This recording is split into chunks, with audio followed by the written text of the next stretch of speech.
So, the trick to all happiness, the truth, is the way to happiness, truly, is by developing devotion for God, to God, developing love for God. This is the real way to experience bliss and happiness. Now, there's so many different things that we can do, where we can do this or that, or this breath work, or that activity, or whatever, and we can reduce the suffering by doing different things. But truly, real bliss only comes from God. Everything only comes from God. But what I mean is that even through all the activity that you do and everything that you've done, all of the happiness that you've ever received from any of those activities also came from God. You just didn't identify it with that.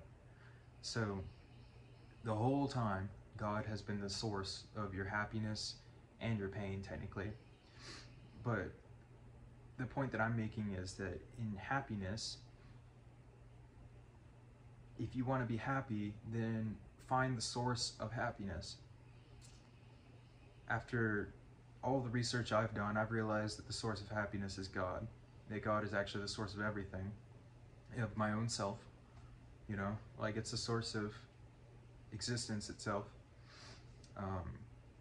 It is the essence of existence, consciousness, and bliss. And I realized that I, as a portion, are part or parcel of that consciousness, which is bliss, absolute, consciousness, absolute, existence, absolute. As a portion of that, that portion has the same properties and characteristics as the whole, because it was taken from that and still is connected to it. It's still part of it. So those aspects of existence itself, being existence, consciousness, and bliss, are also inherent inside of you, because you're connected with that too. And the way that you can experience that bliss that is inherent inside of you is by connecting with Source, or God, or the aspect of existence which is truth, or love, or happiness. And you come to realize also that a lot of these things are connected together, in the sense that truth and love, happiness, bliss, existence, all of it is part of the same thing. So behind all of the veils and everything, there is love, bliss, happiness, truth, and existence. So as you strip away these different aspects of yourself, what's left afterwards is existence, consciousness, bliss. Now, you could strip away all the aspects of yourself through a method called neti-neti, or not this and not that, where you just release things over and over again, and eventually you're just left with the self. Or you could do it another way, where you develop love and devotion for God or for bliss, and you devote yourself to that, and then through feeding love into that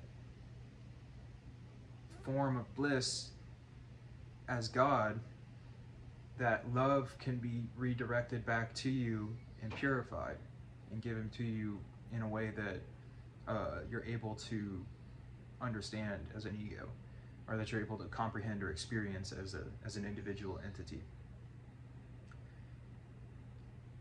In reality, God is you. You are God, but you are part of God. Meaning, as the ego identity, you're not God on one level. On another level, you're always one with God. But as you're identified with the ego, that identification with the small self separates you from the large self. So until you're identified with the whole of reality, you can't really say that you are God, because you aren't connected with the entirety of existence. So, as you develop love and devotion for God, what happens is that you start to realize those aspects of yourself inside yourself. And as you feed energy into these aspects in God, these aspects are, it's almost like you shine a spotlight on these things inside yourself. As you feed love to God, you shine a spotlight on yourself, on these aspects of bliss and happiness and love, which are inherent in God. They're what is God. As you love and devote yourself to that, then these aspects become more and more apparent inside your own self. And it comes to a point where when you are consistently perpetually worshiping God, then you're perpetually consistently experiencing bliss inside yourself.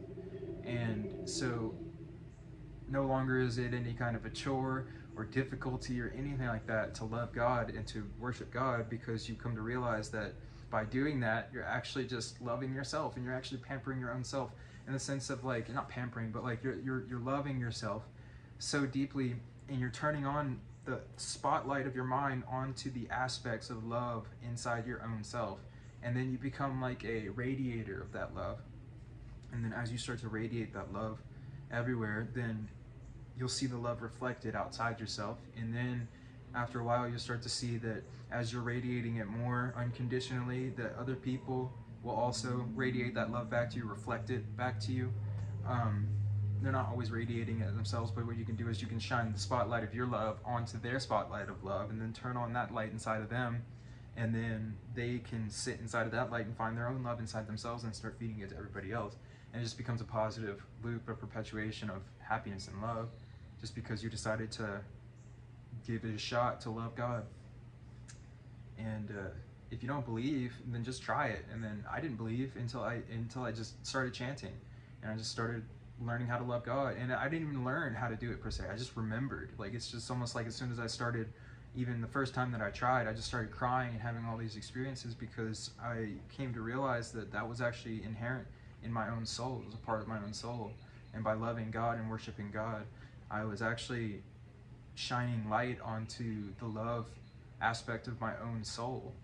And I was basically turning on a light that had been dark for so long inside of a place inside my own self.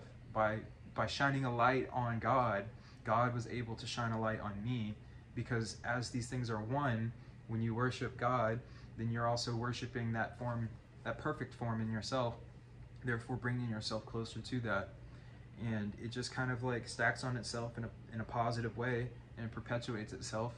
And eventually you come to realize that God, Guru, and self are all of one.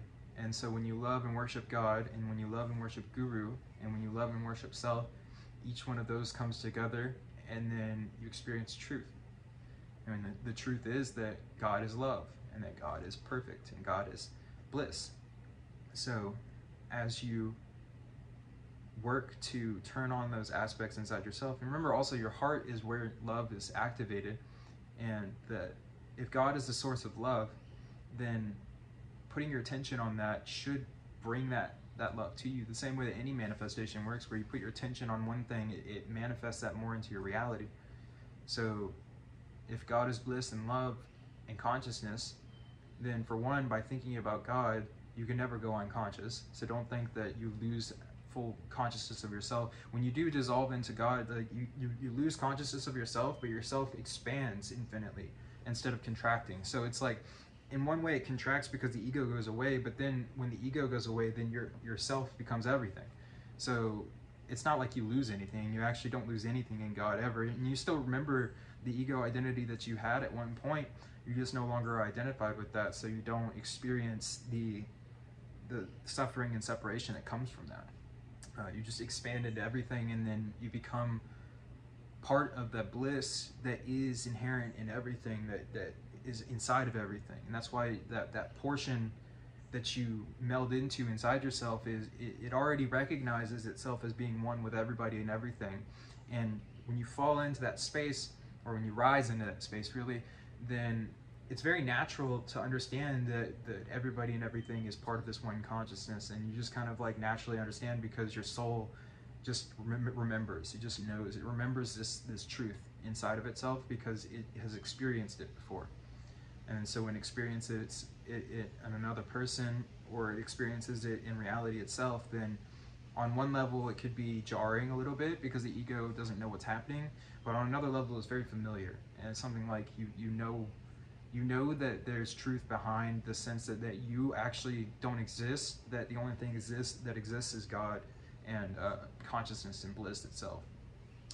And then so as you dissolve, then you dissolve into existence itself, and you become part of its existence itself. And you're still a human, like you're still in a body and everything. It's just that your identity is not limited by the body and by the consciousness of the body and the mind and things like that.